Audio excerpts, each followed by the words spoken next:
Outstanding job getting to your seats there. Started with those quick questions. I'll be providing some sentence starters here in a few seconds. For number one, what do you know about scatter plots? Remember we created one yesterday, so think about what were the key components there of that scatter plot.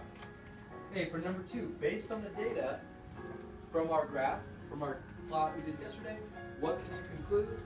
And then as we front load, what do you know about frequency tables?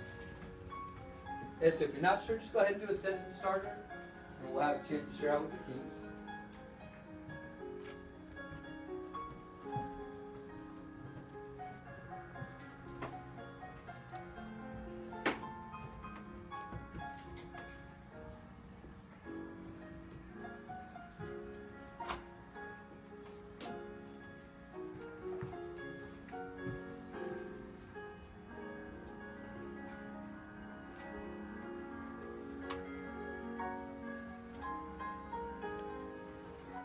See how many things you can come up with there about scatter plots to share with your team?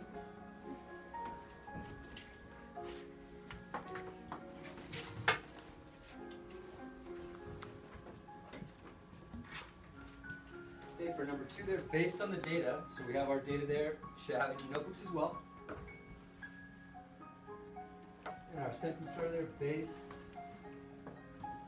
on the data. I conclude, I infer, I believe. And if you're not sure about number three, we'll just start off with our sentence starter there. I know blank about, think about what you know about the word frequency. Think about what a table might be there in reference to graphing.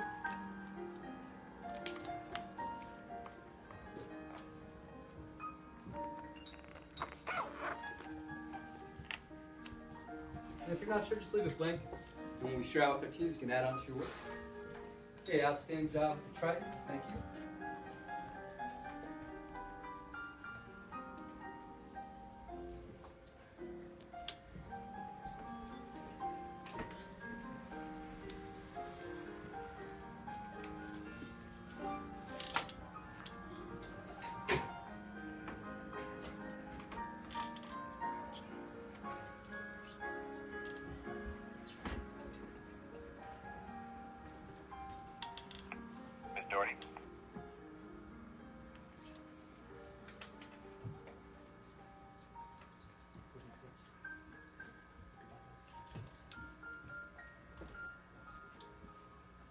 So if you can, if you're finishing up there, ask yourself what details you can add about a scatter plot.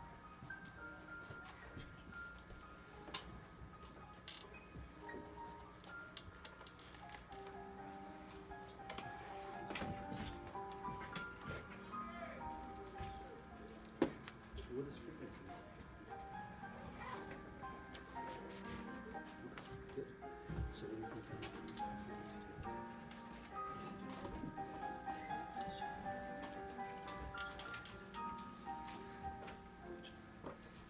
Okay, if we get a quiet thumbs up there, if you're ready to share out your quick questions. We'll take another minute there as you finish up. Great job, Natalia, adding on to your work. Thank you. We appreciate those complete sentences there, focusing on our grammar.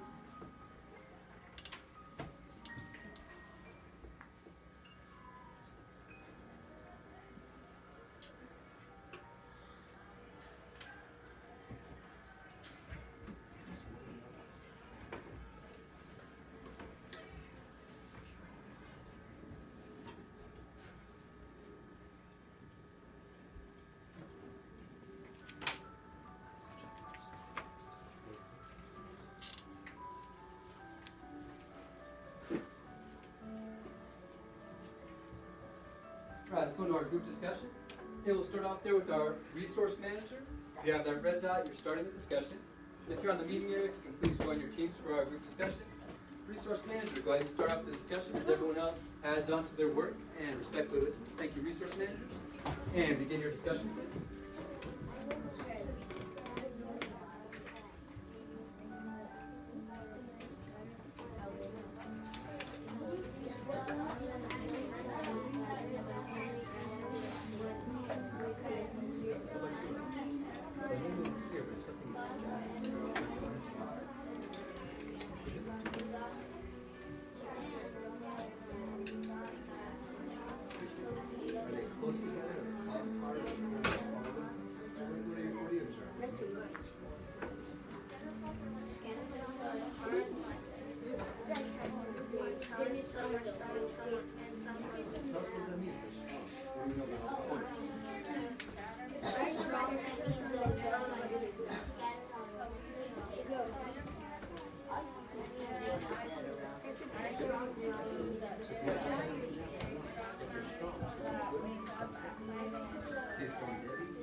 Say about 45 more seconds, please, for those group discussions.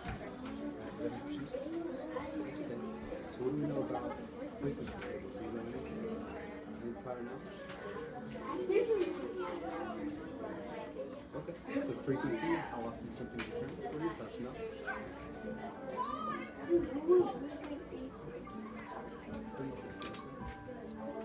Okay, I could clean at 6 a.m. That's the best. 10 has a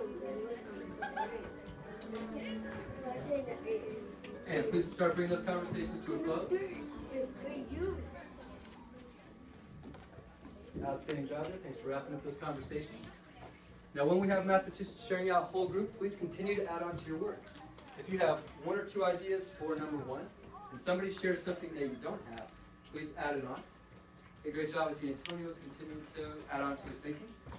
So for number one, we'll start off with volunteers before we go to our student note cards.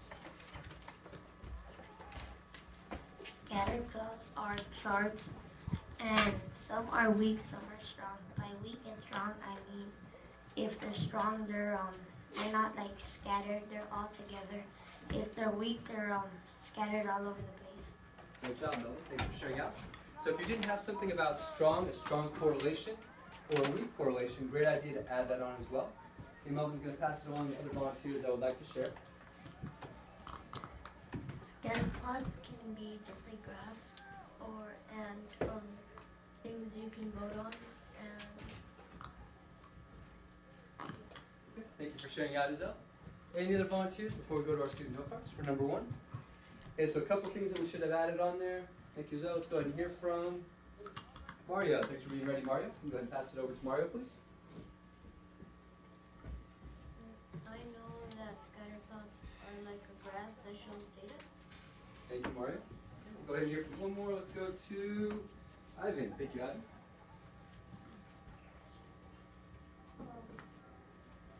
I know that a scatter plot is do some the highest to lowest, and by that I mean your line could be strong or it could be weak. Thank you for sharing that out. And now, what are some other key components that we've talked a little bit about graphing different charts? What were some of the key things? And this is like if we're reading a book, if we're reading an article in a science review. What should we be looking for? Thank you, Cynthia. Titles. Let's go ahead and add that on. So we should be looking at the title. We came up with the title, bedtime, and wake up time. So that kind of tells our reader what our graph's about. What else do we know about scatter plot there? What other things were we looking for? Raul, what do you notice? Labels. Can you tell us what these labels are? Right. So if somebody comes into the class and they say, what's this, what are all these dots about? They can look at that key information and say, oh, this is a scatter plot. It's about bedtime. Okay, so I see some times here. Wake up time, I see some times here. And I can see the labels that help me to identify what's going on in this graph and how I can draw some conclusions. All right, let's take a look at number two. From the data, or based on the data, what can you conclude or infer? We'll go, Ivan, if you can pass it across to your teammate there, and we'll go to Antonio.